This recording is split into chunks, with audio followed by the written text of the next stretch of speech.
Ang tunog ng nabasag na porselana ang unang bumasag sa perpektong gabi ni Renato Del Marco. Isang matinis na lagapak, sinundan ng isang pigil na daing ng sakit, para bang biglang huminto ang pag-ikot ng mundo. Ang marahan na tugtugin ng violin ay tila naputol. Ang mahihinang tawanan ng mga bisita ay naglaho. Sa isang iglap, ang lahat ng mata sa marangyang dining hall ng Del Marco Mansion ay napako sa isang sulok kung saan nakatayo ang kanyang mapapangasawa, si Isabela, at ang matandang katulong na si Zuleide. Nakatayo si Renato sa gitna ng bulwagan. Hawak ang isang kopita ng champagne. Ilang segundo pa lang ang nakalipas mula nang matapos niyang ipagmalaki sa isang business partner kung gaano siya kasuwerte kay Isabela. "She's perfect," sabi niya. "Elegant, intelligent, the future of the Del Marco legacy." Ngayon, habang nakatingin sa eksenang iyon, ang salitang perpekto ay tila isang mapait na biro. "Ano ka ba naman? Tumingin ka nga sa dinadaanan mo." Ang boses ni Isabela ay matinis at puno ng galit. Isang tono na hindi pa naririnig ni Renato mula rito sa harap ng maraming tao. Nakayuko si Aling Zuleide, nanginginig ang mga kamay habang pinupulot ang mga bubog ng nasirang soup bowl mula sa mamahaling Persian carpet. "Pasensya na po, Ma'am Isabela. Hindi ko po sinasadya." "Hindi sinasadya. You ruined my shoes. At itong carpet, alam mo ba kung magkano ito?" Sigaw ni Isabela. Naramdaman ni Renato ang pag-igting ng kanyang panga.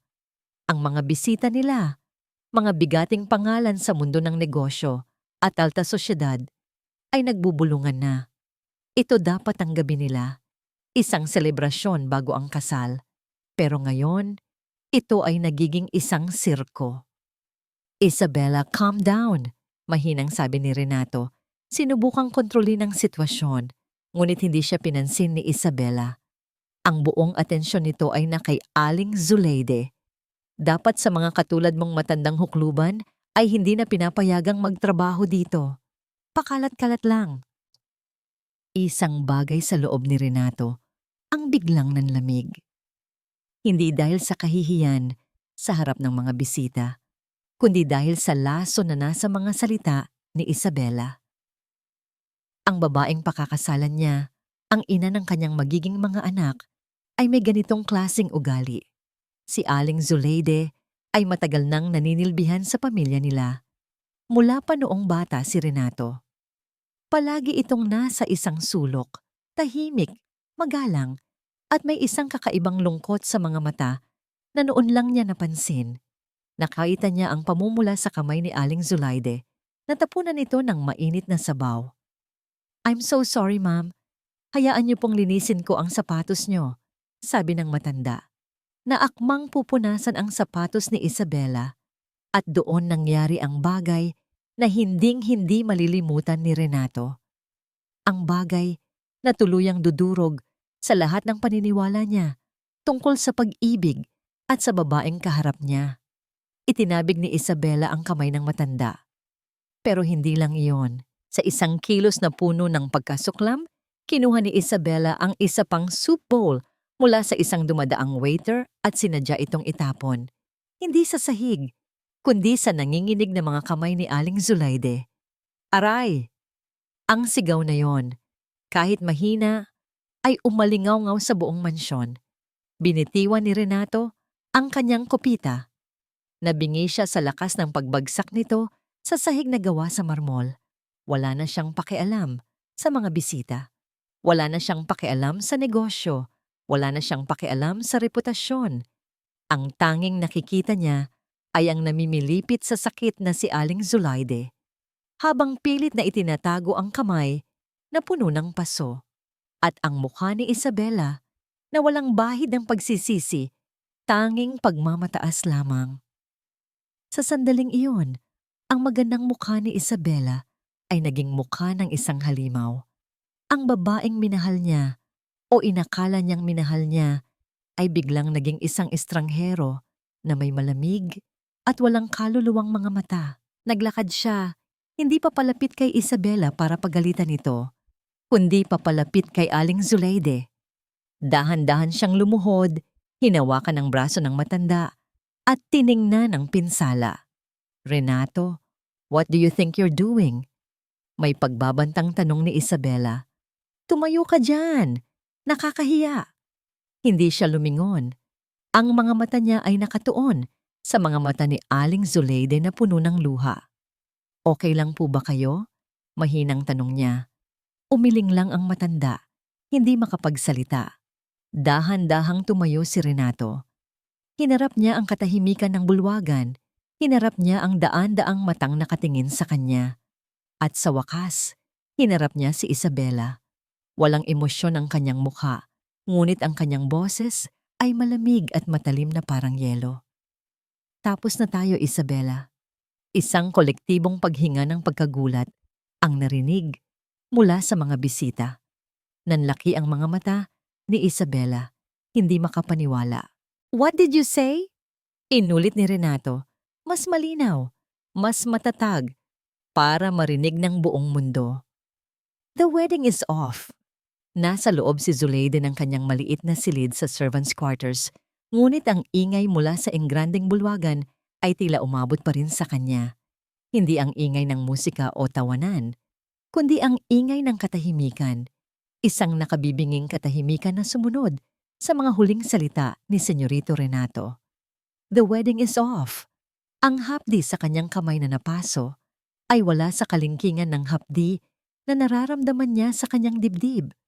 Habang marahang pinapahiran ng yelo ng isa pang kasambahay ang namumulang balat, ang mga mata ni Zuleide ay nakapako sa sahig na semento.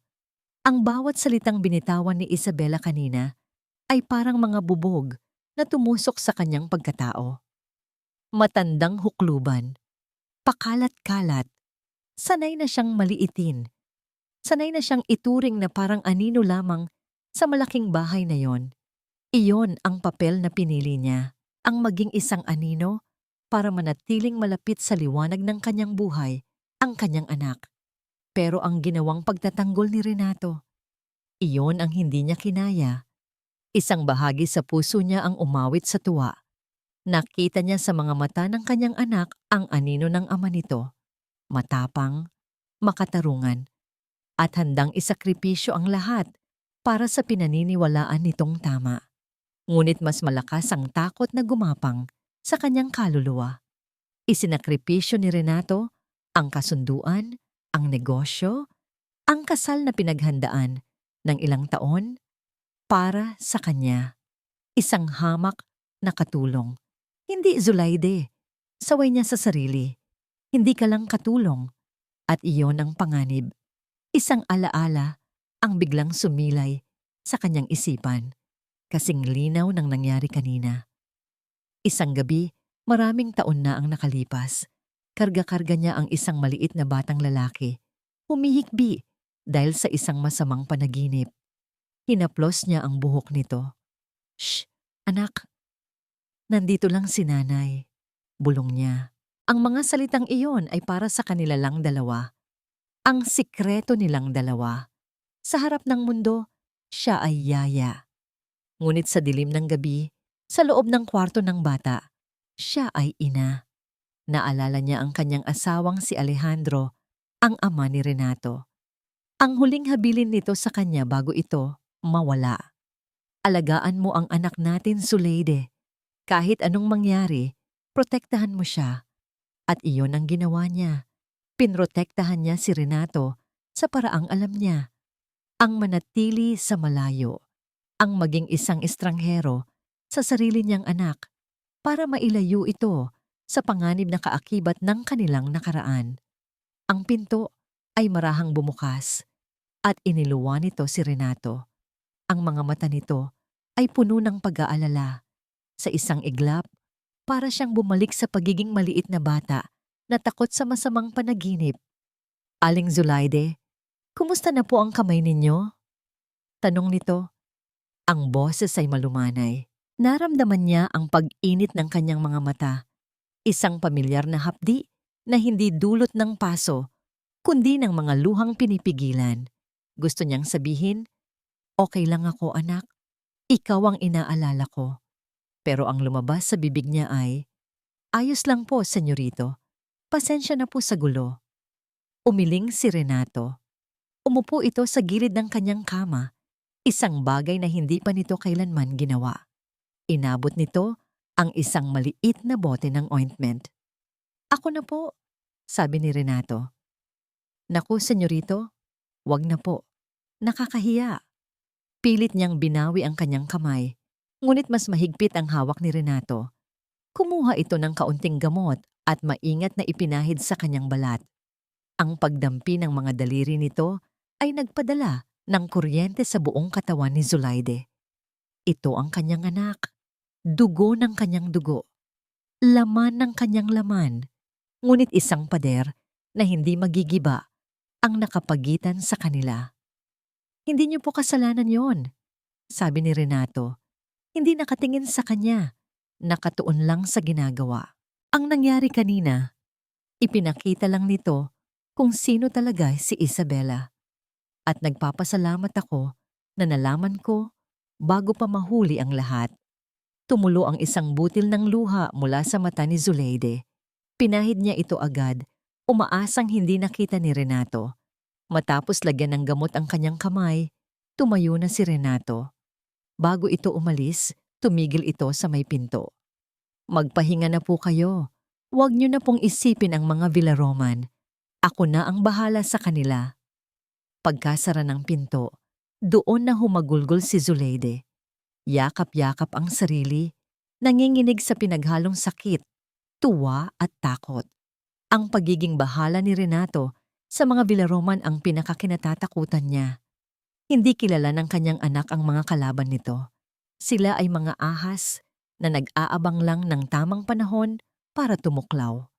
Ilang minuto siyang umiiyak nang biglang mag-vibrate ang kanyang luma at mumurahing cellphone sa ibabaw ng maliit na mesa. Isang modelong matagal ng laos, ginagamit lang niya para sa emergency. Nanginginig ang mga kamay na kinuha niya ito. Isang text message mula sa isang numerong hindi rehistrado. Binuksan niya ito. 2 maikling pangungusap lang ang laman. Pero sapat na yon para manuyo ang kanyang lalamunan at manlamig ang buo niyang katawan. "Umalis ka na, habang may oras pa. Alam namin kung sino ka." Kinaumagahan, sumabog ang balita.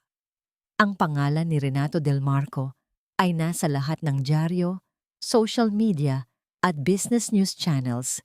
Hindi bilang isang henyo sa larangan ng konstruksyon, kundi bilang isang pusong bato na bigla na lang iniwan sa ere ang kanyang magandang kasintahan. Ang mga headline ay mabagsik. Del Marco cancels billion-peso wedding. Isabela Villaroman luhan. Ano ang tunay na dahilan?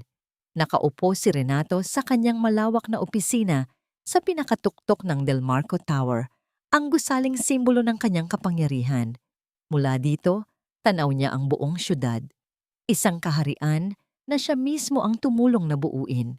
Ngunit sa umagang ito, ang kaharian ay tila guguho. Ang kanyang cellphone ay walang tigil sa pagtunog. Mga tawag mula sa mga miyembro ng board, mga kasosyo sa negosyo, at mga reporter. Binaliwala niya ang lahat ng yon. Ang atensyon niya ay nasa isang tawag na hindi niya pwedeng iwasan. "Renato, ano itong kabaliwan na ginawa mo?" Ang boses sa kabilang linya ay kalmado, ngunit may bahid ng bakal. Si Senyor Alfonso Villaroman. "Magandang umaga rin po sa inyo, Senyor Alfonso," sagot ni Renato, walang emosyon. "Huwag mo akong daanin sa ganyan bata," sabi ng matanda. "Ang pamilya Villaroman ay hindi laruan na basta mo na lang itatapon kapag ayaw mo na. Ang anak ko, si Isabela, ay hindi mo pwedeng ipahiya ng ganito." "Wala po akong intensyong ipahiya si Isabela," mariing sabi ni Renato. "Pero hindi ko rin po kayang pakasalan ang isang babaeng walang respeto sa kapwa, lalo na sa mga taong mas mababa ang estado sa buhay kaysa sa kanya." Isang sandaling katahimikan. Pagkatapos ay isang mahinang tawa ang narinig ni Renato. Isang tawa na nagpatindig ng balahibo sa kanyang batok. Dahil sa isang katulong, sinira mo ang isang alyansa na magpapayaman pa lalo sa ating dalawang pamilya. Dahil sa isang matandang katulong, may panunuya sa boses ni Alfonso. Renato, minsan, ang mga desisyong ginagawa dahil sa bugso ng damdamin ay may mabigat na kapalit. Sana'y handa ka sa mga kahihinatnan niyan. Pagkatapos ng tawag na yon, alam na ni Renato na hindi lang isang kasal ang winakasan niya. Nagsimula siya ng isang giyera. Pumasok ang kanyang executive assistant, si Marisa, na may dalang isang folder. Sir, apektado na po ang stocks natin. At ang Villaroman Group ay nag-pull out na sa 3 major projects natin. Tumangulang si Renato. Tila inaasahan na niya ito. Cancel all my meetings for today, Marisa. At may ipapagawa ako sa iyo. Sa gitna ng lahat ng kaguluhan, isang imahe ang paulit-ulit na bumabalik sa isip ni Renato. Ang mga mata ni Aling Zulaide na puno ng takot. Ang tinanggap nitong text message kagabi na ipinakita sa kanya. Alam namin kung sino ka. Isang malinaw na pagbabanta. Alam niyang hindi ligtas si Aling Zulaide sa servants' quarters. Kung kaya nilang saktan ang Delmarco Holdings, wala silang hindi gagawin sa isang matandang walang kalaban-laban. Isang desisyon ang nabuo sa kanyang isip. Isang desisyon na kasing tindi ng ginawa niya kagabi. Nagmaneho siya pauwi. Hindi niya pinansin ang mga reporter na nag-aabang sa labas ng gate ng kanyang mansyon. Dumiretso siya sa maliit na silid ni Aling Zulaide. Naabutan niya itong nag-iimpake ng kanyang iilang gamit sa isang luma at maliit na bag. Aling Zulaide, saan po kayo pupunta? Tanong ni Renato. May bahid ng pagtataka at kaunting sakit sa kanyang boses. Nagulat ang matanda. Napayuko ito. Senyorito, alis na po ako. Tama po ang sinabi ni Ma'am Isabela. Pabigat lang po ako dito. Ako po ang dahilan ng lahat ng gulo. Hindi po totoo yan. Putol ni Renato sa sinasabi nito. Lumapit siya at marahang kinuha ang damit na hawak nito at ibinalik sa bag. Wala po kayong kasalanan at hindi po kayo aalis. Pero senyorito, hindi po pwede. Delikado na po para sa inyo kung mananatili ako dito. Tiningnan ni Renato ang matanda. Nakita niya ang tunay na takot sa mga mata nito. Takot para sa kanya. At doon, lalong tumibay ang kanyang loob.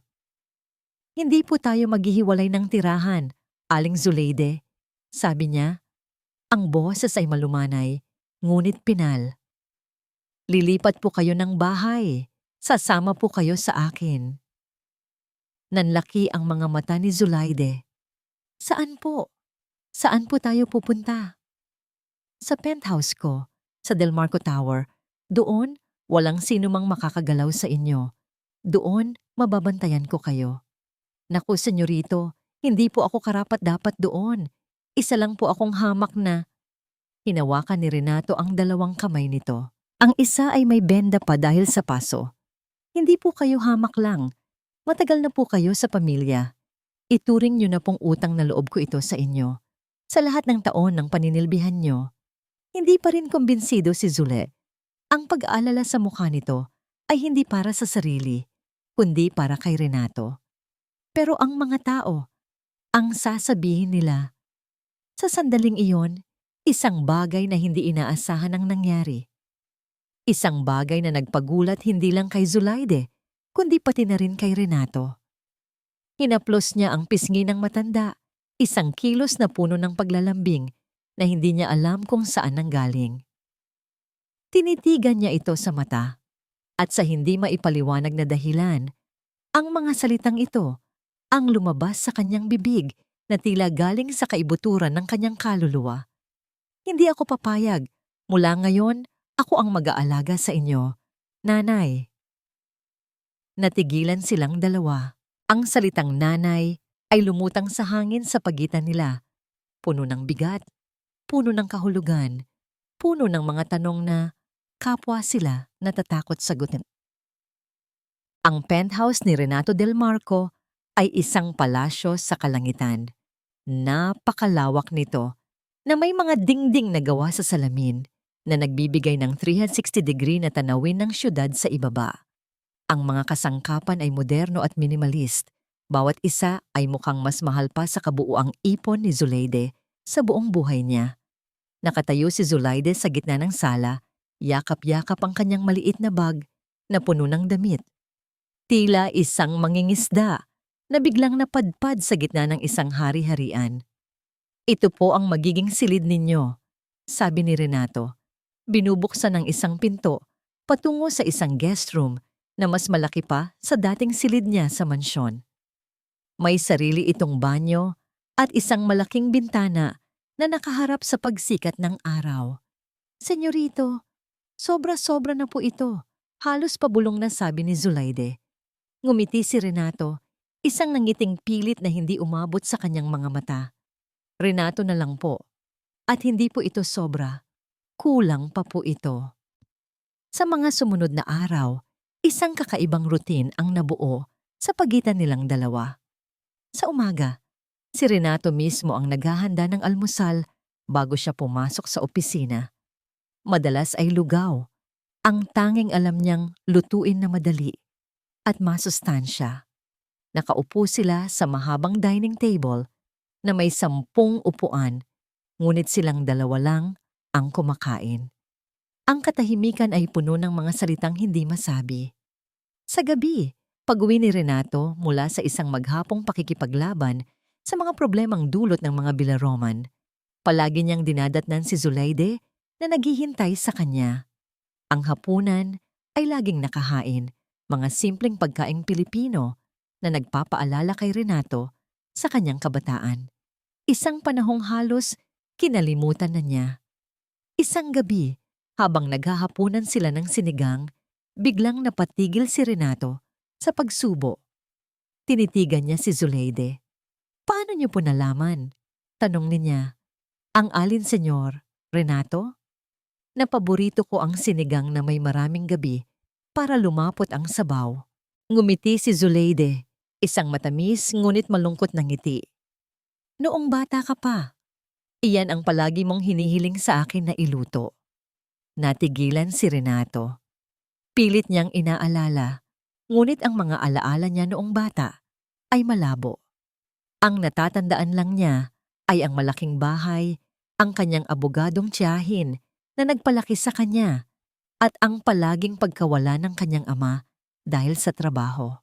Si Aling Zuleide, para lang siyang parte ng muebles, laging nandyan pero hindi pinapansin. Ngayon, napagtanto niya na ang mga mumunting detalye ng kanyang nakaraan na nagbibigay sa kanya ng ligaya, ang amoy ng bagong saing na kanin, ang pakiramdam ng malinis na kumot, ang lasa ng paborito niyang ulam. Lahat pala ay galing dito, sa babaeng nasa harap niya. Samantala, sa labas ng kanilang maliit na mundo, ang digmaan ay lalong umiinit. Si Isabela, sa tulong ng kanyang ama, ay naglunsad ng isang buong media campaign. Lumabas siya sa isang sikat na talk show, umiiyak, mukhang kaawa-awa. "Hindi ko alam kung anong nagawa ko," sabi niya sa host habang pinapahid ang mga pekeng luha. "He was the love of my life." Tapos isang araw, bigla na lang siyang nagbago. May isang matandang babae. "I think she manipulated him. Ginayuma niya siguro ang dating fiancé ko." Ang kwento ay kumalat na parang apoy. Si Renato ay naging kontrabida, isang walang pusong bilyonaryo. At si Zuleide, isang manggaganso at mangkukulam. Ang kanilang mga larawan ay magkatabing inilathala sa mga tabloid. Pinatay ni Renato ang TV sa kanyang opisina, nanggigigil sa galit. Paano nila nagagawang sirain ang pangalan ng isang babaeng walang ginawa kundi ang maglingkod? Sa kagustuhang makahanap ng kahit anong makakapitan, bumalik siya sa penthouse at hinalughog ang mga lumang gamit ng kanyang ama na nakatago sa isang bodega. Umaasa siyang may makikitang kahit anong bagay na magpapaliwanag sa biglaang pagbabago ng kanyang nararamdaman. Sa ilalim ng mga lumang dokumento at blueprints, nakita niya ang isang maliit na kahon na gawa sa kahoy. Binuksan niya ito. Sa loob, May mga ilang gamit, isang lumang relo, isang lighter, at isang maliit na photo album. Binuklat niya ang album. Karamihan ay mga litrato ng kanyang ama sa mga construction site. Ngunit sa isang pahina, may isang kupas na larawan. Ang kanyang ama, si Don Alejandro del Marco, ay nakangiti ng napakatamis. Katabi nito ang isang batang babae. Masaya rin ang nangiti na may mahabang buhok at mga matang kumikinang. Pamilyar ang mga mata. Pilit niyang inisip kung saan niya nakita ang mga matang iyon. Renato, handa na ang hapunan. Narinig niyang tawag ni Zuleide mula sa labas. Dala-dala ang larawan, lumabas siya ng bodega. Naabutan niya si Zuleide na nag-aayos ng mesa. Ang ilaw mula sa chandelier ay tumama sa mukha nito at doon niya nakita. Ang mga matang iyon sa litrato, bagamat may edad na at may bakas ng kalungkutan, ay parehong-pareho. Marahan siyang lumapit. Inabot niya ang litrato. Aling Zuleide. Nagsimula siya. Nanginginig ang boses. Sino po ang babaeng ito? Nakasama ni Papa? Nang makita ni Zuleide ang larawan, para siyang nakakita ng multo. Nabitawan niya ang mga kubyertos na hawak niya. Lumikha ng isang matinis na kalansing sa sahig. Namutla ang kanyang mukha at ang mga kamay niya ay nagsimulang manginig ng walang tigil. Hindi siya makasagot. Ang tanging nagawa niya ay titigan ang larawan at pagkatapos ay tumingin kay Renato. Ang mga mata ay puno ng isang emosyon na hindi pa kailanman nakita ni Renato sa kanya.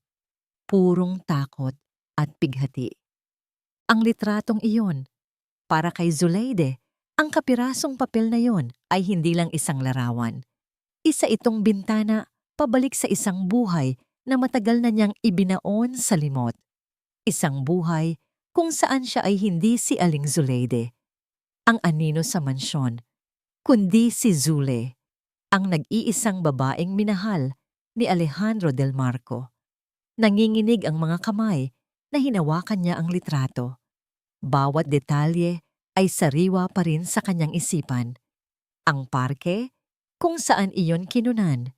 Ang amoy ng mga bulaklak ng sampagita. Ang init ng kamay ni Alejandro na nakaakbay sa kanya. 20 taong gulang pa lang siya noon, puno ng pangarap at pag-ibig. Sino po siya? Ulit ni Renato. Ang boses ay mas mahinahon na ngayon. Tila naramdaman ang bigat ng epekto ng larawan sa matanda. Itinaas ni Zuleide ang kanyang paningin mula sa litrato patungo sa mukha ni Renato. Ang mga mata, ang ilong, ang hugis ng panga. Siya ang buhay na larawan ni Alejandro. Ang sakit sa kanyang dibdib ay halos hindi na niya makayanan. Sabihin mo na sa kanya ang totoo. Bulong ng isang bahagi ng kanyang isip. Karapatan niyang malaman. Huwag. Sagot naman ng takot na matagal nang namumugad sa kanyang puso. Kapag nalaman niya, lalo lang siyang mapapahamak. Huminga siya ng malalim, pinipilit na pakalmahin ang nagwawalang puso. Kailangan niyang mag-ingat sa bawat salitang bibitawan.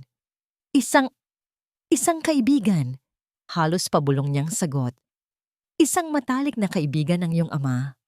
Naupo si Renato sa silyang katapat niya, hindi inaalis ang tingin sa kanya. Tila sinusuri ang bawat galaw, bawat kurap ng kanyang mga mata. Hindi po kayo nabanggit sa akin ni Papa o ng Tita Elena ko na nagpalaki sa akin. Matagal na yon, Renato. Sabi ni Zuleide, umiiwas ng tingin. Isang kwento na masalimuot. Gusto ko pong marinig ang kwento. Ang determinasyon sa boses ni Renato ay hindi matitinag.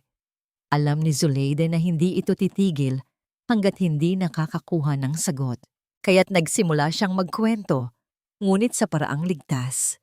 Ginamit niya ang ikatlong panauhan na para bang kwento ng ibang tao ang kanyang isinasalaysay. May isang babae, galing sa isang simpleng pamilya. Simula niya, ang mga mata ay nakapako sa kawalan. Nakilala niya ang isang lalaking napakabuti, matalino at ambisyoso. Galing ito sa mayamang pamilya. Nagmahalan sila ng lubos, nang walang pag-aalinlangan. Nakikinig lang si Renato, ang kanyang mukha ay seryoso. Ngunit tutol ang pamilya ng lalaki. Pagpapatuloy ni Zulaide. Para sa kanila, ang babae ay hindi karapat-dapat. Isa siyang hamak na manggagawa lamang, habang ang lalaki ay isang prinsipe sa kanilang mundo. Pinagbawalan silang magkita. Pero hindi po sila sumuko? Tanong ni Renato. Umiling si Zulaide. Hindi. Patago silang nagkita. Nangako sila sa isa't isa na ipaglalaban nila ang kanilang pag-ibig. Ngunit, ang pag-ibig nila ay may isa pang malaking hadlang. Ano po iyon? Isang karibal sa negosyo, sabi ni Zulaide. At sa pagsambit niya ng mga salitang iyon, naramdaman niya ang pagbalik ng kilabot. Isang lalaking puno ng inggit sa ama mo, sa lalaking mahal ng kaibigan ko. Gagawin ng karibal na yon ang lahat para makuha ang gusto niya, para sirain ang kaligayahan nila. Kitang-kita ni Zulaide ang pagbabago sa mukha ni Renato. Ang simpleng pagkikinig ay napalitan ng matinding pag-iisip. Ang mga piraso ng puzzle ay nagsisimulang magkabit-kabit sa isipan nito. Ang karibal na ito, palagi niyang sinisiraan ang lalaki sa mga kasosyo nito. Palagi niyang sinusubukang agawin ang mga proyekto nito. Puno ng galit ang puso niya. Hindi na napigilan ni Renato ang sarili. Sumingit siya. Ang boses ay biglang naging matalas at puno ng hinala. Ang karibal na tinutukoy niyo. Huminto siya sandali. Tila ayaw paniwalaan ang nabubuong konklusyon sa kanyang isip. Hindi kaya si Senyor Alfonso Villaroman. Sa pagkarinig ng pangalang yon mula sa bibig ng kanyang anak, gumuho ang lahat ng pader na itinayo ni Zulaide sa paligid ng kanyang puso. Ang takot na itinago niya sa loob ng 3 dekada ay biglang bumulwak. Hindi siya nakasagot. Ang tanging nagawa niya ay ang mapatingin kay Renato. Ang kanyang mga mata ay nanlalaki, puno ng sindak at pag-amin. At sa katahimikan ng palasyo sa kalangitan, ang tingin na yon ay naging isang sigaw na mas malakas pa sa anumang salita. Oo, siya nga. Ang tingin na yon ni Aling Zulaide. Iyon ay hindi tingin ng isang matandang katulong na may nalalamang lumang tsismis. Iyon ay tingin ng isang taong direktang nakaranas ng lahat. Isang tingin na puno ng sakit at takot na nag-ugat sa nakaraan.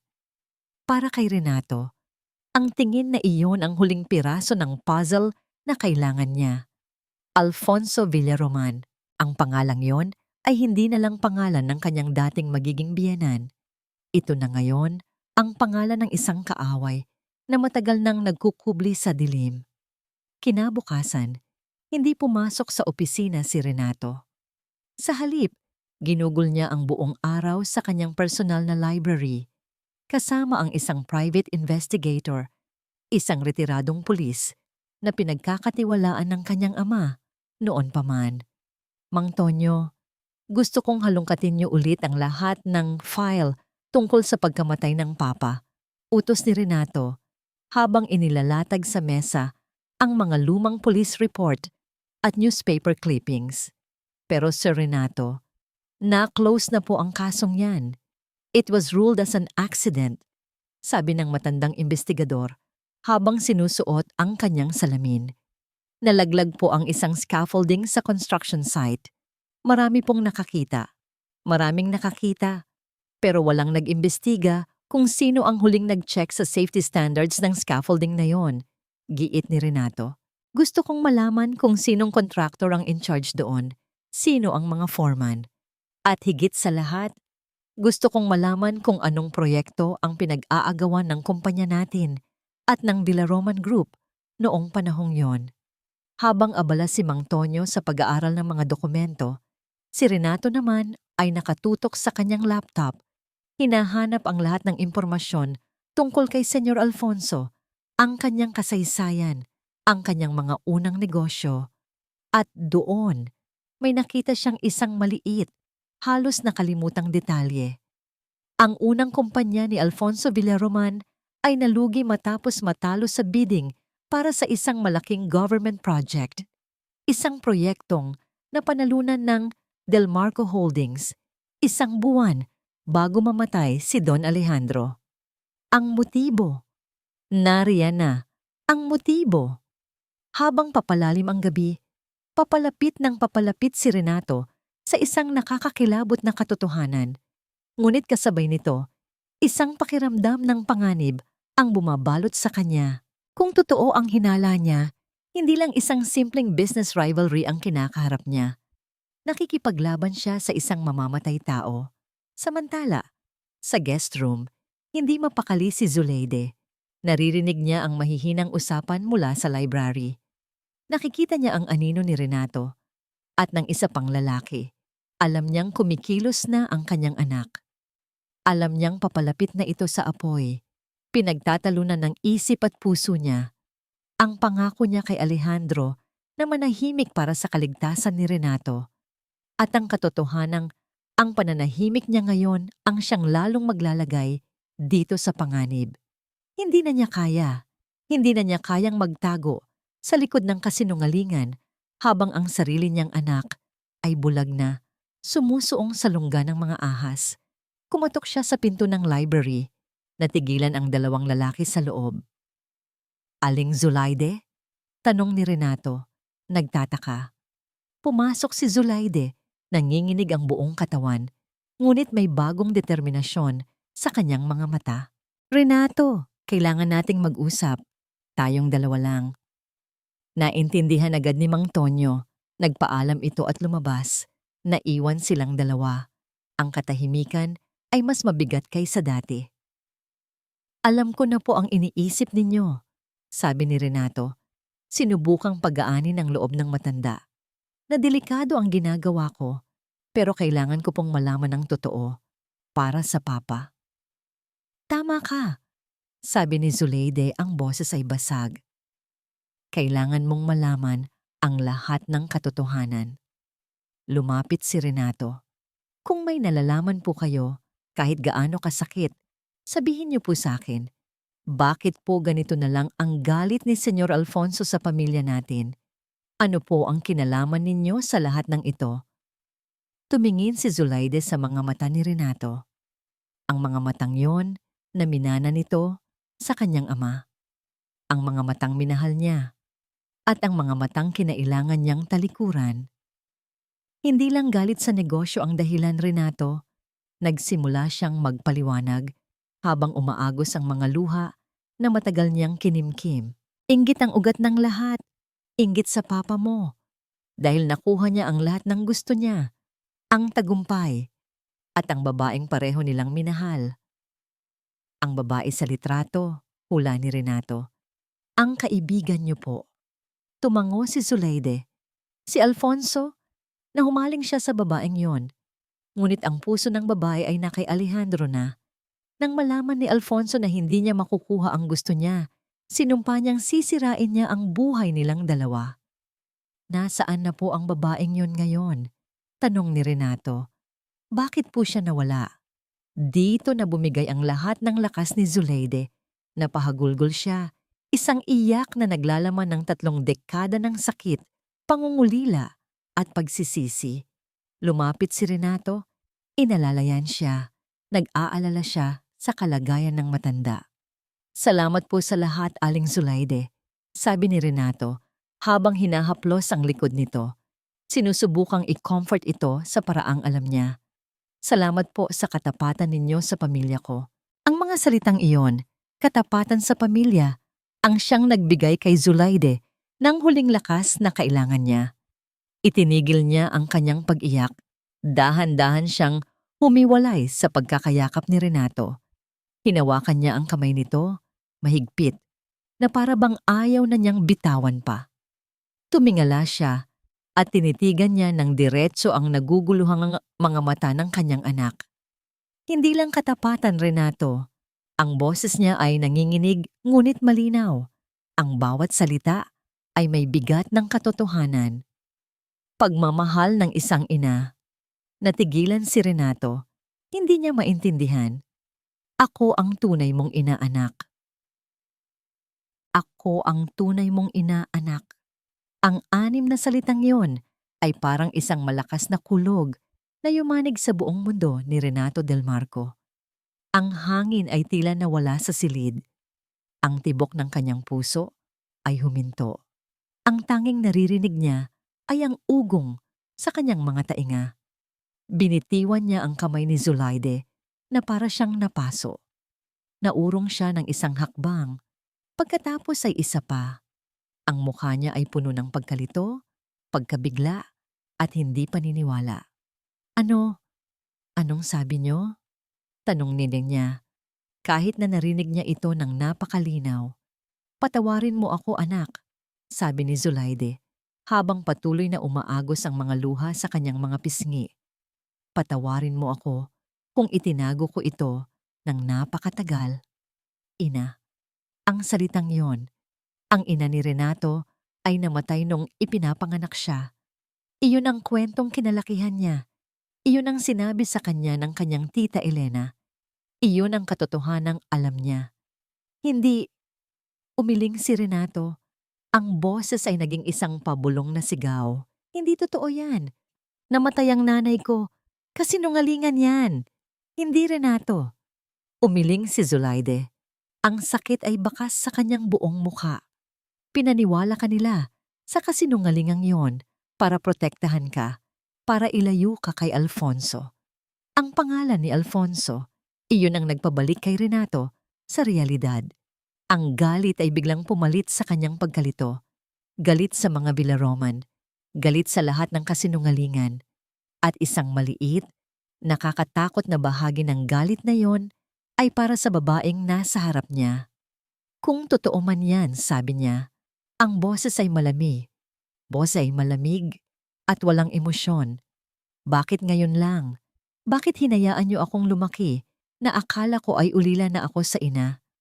Bakit hinayaan niyo akong tawagin kayong Aling Zulaide habang nasa tabi ko lang pala kayo? Ang bawat tanong ay parang isang punyal na tumatarak sa puso ni Zulaide. Walang salita ang makakapagpaliwanag sa sakit ng isang inang kailangang magpanggap na estranghero sa sarili niyang anak. Kailangan ko ng mapag-isa, sabi ni Renato.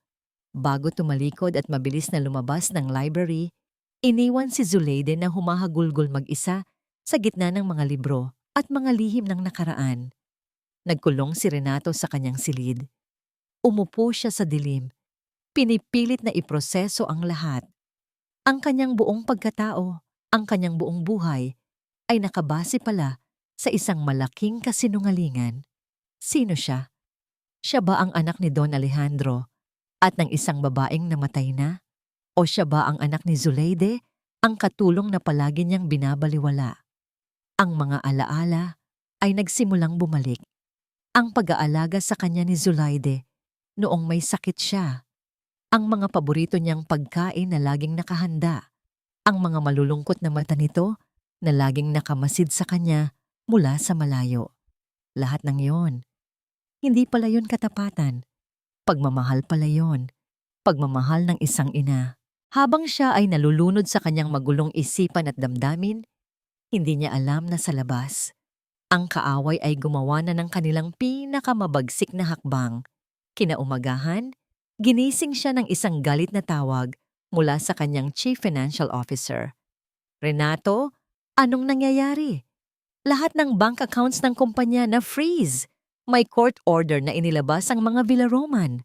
Mabilis na binuksan ni Renato ang TV.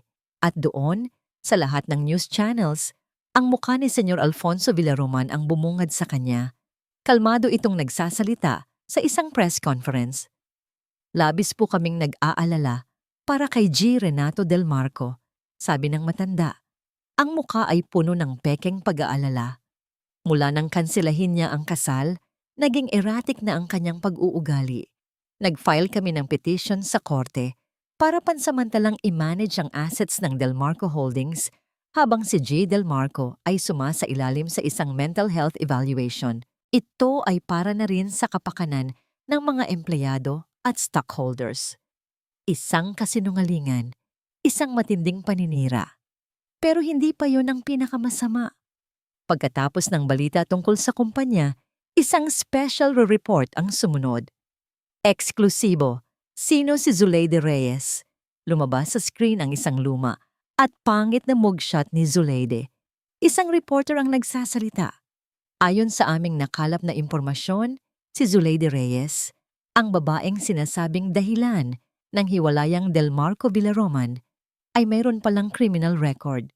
Siya ay dati nang nakasuhan ng estafa at panloloko sa probinsya. Sunod-sunod na lumabas ang mga pekeng ebidensya at mga bayarang testigo. Lahat ay nagsasabing si Zuleide ay isang profesional na manloloko na ang target ay mga mayamang pamilya. Gumuho ang mundo ni Renato. Ito na ang pinakamasamang bangungot. Hindi lang siya ang sinisira ng mga Villaroman. Dinudurog din nila ang pagkatao ng babaeng ina niya. Tumakbo siya palabas ng kanyang silid. Nakita niya si Zuleide sa sala. Nakatayo sa harap ng TV. Nanginginig habang pinapanood ang sarili niyang pagkatao na nilalapastangan sa buong mundo. Sa wakas, nagtama ang kanilang mga mata. Ang galit at pagkalito ni Renato ay biglang naglaho, napalitan ng isang damdaming mas malakas, ang pangangailangang protektahan ito. Ngunit bago pa siya makapagsalita, tumunog ang kanyang cellphone. Si Isabela. Sinagot niya ito. "Hello, Renato? O, kumusta?" Ang boses ni Isabela ay puno ng tagumpay at lason. "Si Renato, sabi ko sa'yo, you will lose everything." May narinig siyang isang mahinang tawa. "Piliin mo ang basura." Pagpapatuloy ni Isabela, ang bawat salita ay idinidiin at magiging basura ka rin. Ibinaba ni Isabela ang tawag. Nakatayo si Renato sa gitna ng kanyang palasyo sa kalangitan. Hawak ang isang patay na telepono. Ang kanyang kumpanya ay nasa bingit ng pagkalugi. Ang kanyang pangalan ay sira na. At ang kanyang ina, ang inang ngayon lang niya nalaman, ay ipinahiya sa buong bansa. Sa unang pagkakataon sa kanyang buhay, naramdaman ni Renato Del Marco ang tunay na kawalan ng pag-asa. Tila nawala na sa kanya ang lahat. Pagkatapos ng tawag ni Isabela, isang nakabibinging katahimikan ang bumalot sa penthouse. Nakatayo lang si Renato, tila isang estatwa na gawa sa bato, habang si Zuleide naman ay napaupo sa sofa, ang mukha ay nakasubsob sa kanyang mga palad. Ang kahihiyan at sakit ay tila isang mabigat na kumot na bumabalot sa kanya. Ilang minuto ang lumipas, walang nagsasalita. Ang tanging maririnig lang ay ang mahinang paghikbi ni Zuleide at ang malakas na pagtibok ng puso ni Renato sa sarili niyang dibdib. Nawala na ang lahat. Ang mga salita ni Isabela ay paulit-ulit na tumatakbo sa isip niya. You will lose everything. Ngunit habang nakatingin siya sa nanginginig na balikat ng babaeng nagbigay buhay sa kanya, isang bagong damdamin ang unti-unting pumalit sa kawalan ng pag-asa. Galit. Isang dalisay at nag-aapoy na galit. Hindi lang para sa sarili niya, kundi para sa ina niya. Ang galit na yon ang siyang gumising sa natutulog na dugo ng isang Del Marco sa kanyang mga ugat. Marahan siyang lumakad papalapit kay Zuleide. Lumuhod siya sa harap nito. Isang kilos na hindi niya kailanman inakalang gagawin niya. Dahan-dahan niyang inalis ang mga kamay nito mula sa mukha nito. Puno ng luha ang mga mata ni Zuleide. Puno ng pagsisisi. "Patawarin mo ako, anak," sabi nito. Ang boses ay halos hindi na marinig. "Ako ang dahilan ng lahat ng ito. Sana hindi na lang ako bumalik." Umiling si Renato. Hinawakan niya ang mga kamay nito. Ang mga kamay na nag-alaga sa kanya, nagluto para sa kanya, at ngayon ay sinisira ng buong mundo. "Hindi po kayo ang may kasalanan," mariing sabi ni Renato. At sa pagkakataong ito, walang bahid ng pag-aalinlangan sa kanyang boses. May isang bagay na nagbago sa kanya sa loob ng ilang minutong katahimikan na yon. Ang pagkalito ay napalitan ng pagtanggap. Sila po ang may kasalanan at pagbabayaran nila ito. Tumingin si Zuleide sa mga mata ng kanyang anak. Nakikita niya roon ang determinasyon ni Alejandro, ngunit nakita rin niya ang panganib. Wala na tayong laban, Renato. Makapangyarihan sila. Kontrolado nila ang lahat. Hindi pa tapos ang laban, Nay. Iyon ang unang beses na tinawag niya itong nanay nang bukal sa kanyang puso. Naramdaman ni Zuleide ang init na bumalot sa kanyang dibdib. Isang salita lang, pero sapat na iyon para burahin ang 3 dekada ng kalungkutan. Ang salitang yon ang nagbigay kay Zuleide ng lakas. Ang lakas na matagal na niyang itinatago. Tumingin siya sa kanyang anak at alam niyang oras na para ilabas ang kanilang huling alas. Mayroon pa, sabi ni Zuleide, ang boses ay biglang nagkaroon ng tapang. Mayroon pa tayong isang sandata, isang bagay na hindi alam ni Alfonso na nabubuhay pa. Kumunot ang noo ni Renato. Ano po yun? Isang liham. Ang huling liham na isinulat ng papa mo para sa akin. Tumayo si Zuleide. Naglakad siya patungo sa bintana. Tinanaw ang syudad sa ibaba. Bago mangyari ang aksidente, pagpapatuloy niya, nakakatanggap na ng mga pagbabanta ang papa mo mula kay Alfonso. Alam niyang may masamang mangyayari. Isang gabi, binigyan niya ako ng isang sulat. Sabi niya, kung may mangyari sa kanya, buksan ko ito at sundin ang lahat ng nakasulat. At higit sa lahat, itago ko ito sa isang lugar na hinding-hindi mahahanap ni numan. Nasaan po ang sulat? Tanong ni Renato. Ang pag-asa ay nagsisimulang sumibol sa kanyang puso. Itinago ko ito sa lugar kung saan huling nagkausap ang iyong ama at ang kanyang pinakamatalik na kaibigan, ang mga libro. Sagot ni Zuleide. Sa loob ng paboritong libro ng papa mo, sa lumang library, sa mansyon. Hindi na sila nagsayang ng oras. Sa gitna ng gabi, gamit ang isang service exit para maiwasan ang media, palihim na bumalik sina Renato at Zuleide sa Del Marco Mansion. Ang lumang library ay madilim at amoy ng lumang papel. Libo-libong libro ang nakahanay sa mga estante mula sa sahig hanggang kisame. Alin po dito ang paborito niyang libro? Tanong ni Renato. Hindi lang isa, sabi ni Zuleide habang hinahaplos ang mga libro. Mahilig siyang magbasa ng mga tula, Florante at Laura. Hanap, hanap. Sa wakas, sa isang mataas na estante, nakita ni Renato ang isang luma at makapal na kopya ng libro. Kinuha niya ito. Nanginginig ang mga kamay na binuklat niya ang mga pahina at doon, sa pagitan ng mga pahina na naglalaman ng mga salita tungkol sa pag-ibig at kataksilan, may isang sobre na naninilaw na dahil sa katagalan. Dahan-dahan itong kinuha ni Renato. Nakasulat sa labas, para sa aking nag-iisang Zule. Binuksan niya ito. Sa loob, ang sulat kamay ng kanyang ama ay malinaw pa rin. Binasa niya ito ng malakas para marinig nilang dalawa. Ang boses niya ay nanginginig sa bawat salita.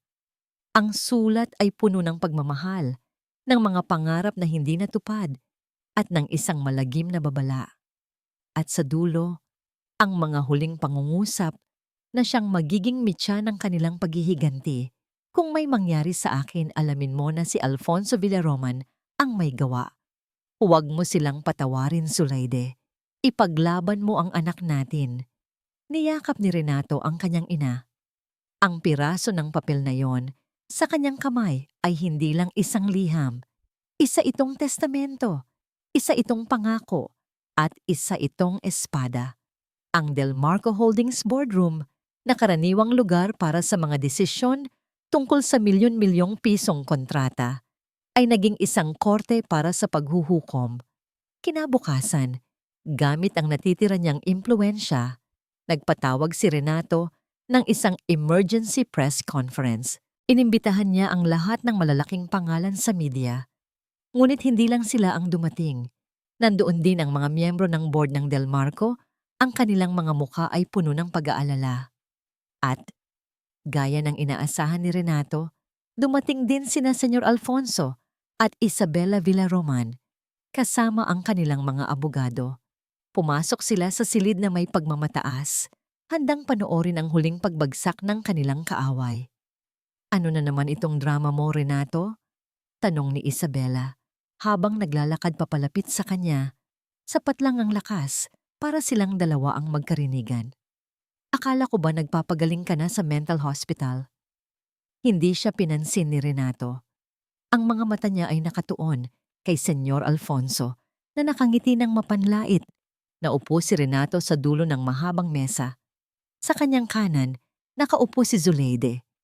Maraming bulungan ang narinig mula sa mga reporter. Si Zuleide ay nakasuot ng isang simpleng bestida, walang kolorete sa mukha. Ngunit may isang dignidad at katahimikan sa kanyang anyo na nagpatahimik sa buong silid. Hindi siya mukhang isang kriminal. Mukha siyang isang inang handang ipaglaban ang kanyang anak. "Salamat sa pagdalo ninyong lahat." Nagsimula si Renato. Ang kanyang boses ay kalmado at malakas, umaalingaw-ngaw sa buong boardroom. "Hindi ko na ito patatagalin pa. Alam kong marami kayong tanong tungkol sa aking mental health at sa mga akusasyon laban kay Gingasabal Zuleide Reyes. Ngayon, sasagutin ko ang lahat ng iyan."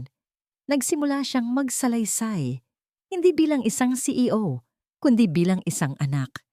Ikinuwento niya ang tungkol sa isang pag-iibigang pinaghiwalay ng kasakiman. Ikinuwento niya ang tungkol sa isang inang napilitang talikuran ang sariling anak para protektahan ito. "Isang magandang kwento, Renato. Pangpelikula." Putol ni Senyor Alfonso, tumatawa. "Pero nasaan ang ebidensya mo? Puro kasalita."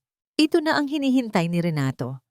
"Ang ebidensya ko," sabi niya, habang itinatayo ang isang malaking screen sa likod niya, "ay nasa mismong mga kasinungalingan ninyo." Nagplay siya ng isang video, ang footage ng aksidente ng kanyang ama. Pagkatapos, ipinakita niya ang isang dokumento, ang safety report ng scaffolding na may pirma ng isang engineer. Ang engineer na ito, si G. Manuel Santos, ay biglang nag-resign at umalis ng bansa 1 linggo matapos mamatay ang papa. "Pero natagpuan namin siya," sabi ni Renato. Lumabas sa screen ang isang video call. Isang matandang lalaki, nasa ibang bansa. Ang mukha ay puno ng takot at pagsisisi.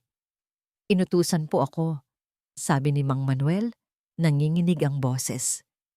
"Inutusan po ako ni Senyor Alfonso Villaroman na luwagan ang mga tornilyo ng scaffolding na yon. Binayaran niya po ako ng malaki para manahimik at umalis ng bansa." Isang malakas na bulungan ang pumuno sa silid. Si Senyor Alfonso ay namutla. "Kasinungalingan. Bayaran ng taong iyan." "Mayroon pa," sabi ni Renato. Inilabas niya ang sulat ng kanyang ama. Ipinakita niya ito sa kamera para makita ng lahat. "Ang huling sulat ng aking ama na nagpapatunay na alam na niya ang inyong masamang balak." Napatayo si Senyor Alfonso. "Gawa-gawa lang yan. Isa kang desperadong tao." Ngunit huli na ang lahat. Ang mga pader na itinayo ni Alfonso sa loob ng 30 taon ay unti-unti nang gumuho. At para sa huling dagok, tumayo si Zuleide. Ang lahat ay napatingin sa kanya. "Hindi ako isang manloloko," sabi niya. Ang kanyang boses ay hindi malakas, ngunit puno ng bigat ng katotohanan. "Isa akong ina na inagawan ng anak. Isa akong asawa na pinatay ang kabiyak. 30 taon akong nanahimik dahil sa takot. Pero ngayon, hindi na." Tumingin siya ng diretso sa mga mata ni Alfonso. "Alam ko ang ginawa mo, Alfonso. Nandoon ako. Nakita kita nakausap si Manuel Santos 1 araw bago ang aksidente. Nakita ko ang sobrang ibinigay mo sa kanya. Nanahimik ako dahil tinakot mo ako na idadamay mo ang anak ko. Pero tapos na ang pananahimik ko." Ang bawat salita niya ay parang isang martilyo na pumupukpok sa huling pako sa kabaong ni Alfonso Villaroman. Sa gitna ng kaguluhan, habang ang mga kamera ay kumikislap at ang mga reporter ay nagsisigawan ng mga tanong, ang pinto ng boardroom ay bumukas. Pumasok ang mga pulis. kasama si Mang Tonyo, ang imbestigador. Alfonso Villaroman, inaaresto ka namin para sa pagpatay kay Alejandro Del Marco. Sabi ng hepe ng mga pulis. Gumuho ang mundo ng mga Villaroman habang isinusukbit ang posas sa mga kamay ng kanyang ama. Si Isabela, na hindi makapaniwala sa nangyayari, ay napatingin kay Zuleide. Ang lahat ng kanyang galit, pagkatalo at kahihihiyan ay itinuon niya sa babaeng sa tingin niya ay siyang ugat ng lahat. Sumugod siya papalapit kay Zuleide. Sinira mo ang lahat! Sigaw niya. Ang kanyang magandang muka ay naging mukha ng isang demonyo. Isa ka lang katulong. Ngunit bago pa man siya makalapit, humarang si Renato. Mas matangkad, mas matatag. Hinarap niya ang babaeng muntik na niyang pakasalan. Ang kanyang mga mata ay walang bahid ng galit, tanging awa. She is more of a queen, sabi ni Renato. Ang boses ay malamig at pinal. Than you will ever be. Lumipas ang 6 na buwan. Ang ingay ng iskandalo ay unti-unti nang humupa, napalitan ng panibagong mga headline. Ang kaso laban kay Alfonso Villaroman ay umuusad. Matibay ang mga ebidensya at nahaharap siya sa habambuhay na pagkakakulong. Ang Villaroman Group, na dating isang higante sa industriya, ay gumuho na parang isang kastilyong buhangin. Ang Del Marco Holdings, sa kabilang banda, ay muling bumangon mula sa abo. Sa ilalim ng bagong pamumuno ni Renato, nagbago ang lahat. Hindi na lang tubo ang kanilang habol. Naglunsad siya ng isang foundation sa pangalan ng kanyang ama na nagbibigay ng scholarship sa mga anak ng mga construction worker. Nagpatayo siya ng mga murang pabahay. Ang kanyang mga empleyado ay nakakatanggap na ngayon ng mas mataas na sahod at mas maraming benepisyo. Nakatayo si Renato sa bintana ng kanyang opisina. Tanaw pa rin niya ang parehong syudad, ang parehong mga gusali. Ngunit iba na ang kanyang paningin. Dati, ang nakikita niya ay mga istruktura na gawa sa bakal at semento, mga simbolo ng kanyang tagumpay. Ngayon, ang nakikita niya ay mga tahanan, mga pangarap, at ang mga mukha ng libu-libong tao na nagtulong-tulong upang buuin ang mga yon. Tumunog ang kanyang telepono. Ang kanyang sekretarya. Sir, paalala ko lang po ang charity ball mamayang gabi. Host po ang pamilya Zobel de Ayala. Cancel it, Marisa. Mahinang sagot ni Renato. Po? Pero sir, importante po ito. Mas importante ang dinner ko, sabi ni Renato, at isang ngiti ang sumilay sa kanyang mga labi. Pag-uwi niya sa penthouse, ang amoy ng nilagang baka ang sumalubong sa kanya.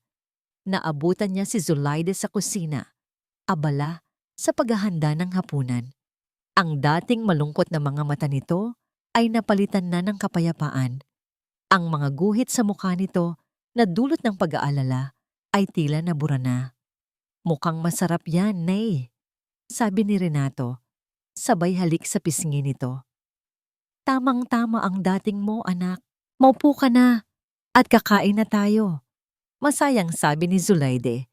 Sa kanilang hapagkainan, na dati isang malawak at malamig na lugar, ngayon ay may init at tawanan. Nagkukwentuhan sila tungkol sa mga simpleng bagay. Ang teleseryeng pinapanood ni Zuleide, ang nakakatawang nangyari sa opisina ni Renato. Ang pader sa pagitan nila ay tuluyan ng gumuho, napalitan ng isang tulay na gawa sa pagmamahal at pag-unawa. Wala nang senyorito, wala nang aling Zuleide. Anak at ina na lang. Isang hapon ng linggo, nag-aya si Renato. Pasyal po tayo, Nay. Nagpunta sila sa sementeryo. Ang puntod ni Don Alejandro Del Marco ay malinis at napapalibutan ng mga puting bulaklak. Magkatabi silang tumayo sa harap ng lapida. Sa unang pagkakataon, hindi sila isang CEO at isang dating katulong na dumadalaw sa kanilang amo. Sila ay isang pamilya. Hi pa, sabi ni Renato, habang inilalapag ang isang sariwang palumponon ng bulaklak. Ipinakikilala ko po ulit sa inyo, si Zuleide, ang asawa ninyo, ang aming ilaw. Hinawakan ni Zuleide ang kamay ng kanyang anak. Tumingin siya sa pangalan ng kanyang yumaong asawa na nakaukit sa marmol. Walang pait, walang galit, tanging pagmamahal at pangungulila. Alejandro, bulong niya, natupad ko na ang pangako ko. Ligtas na ang anak natin. Masaya na siya. Nanatili sila roon hanggang sa magsimulang lumubog ang araw. Ang ginintuang sinag ng dapit hapon ay nagbigay ng mainit na kulay sa buong paligid.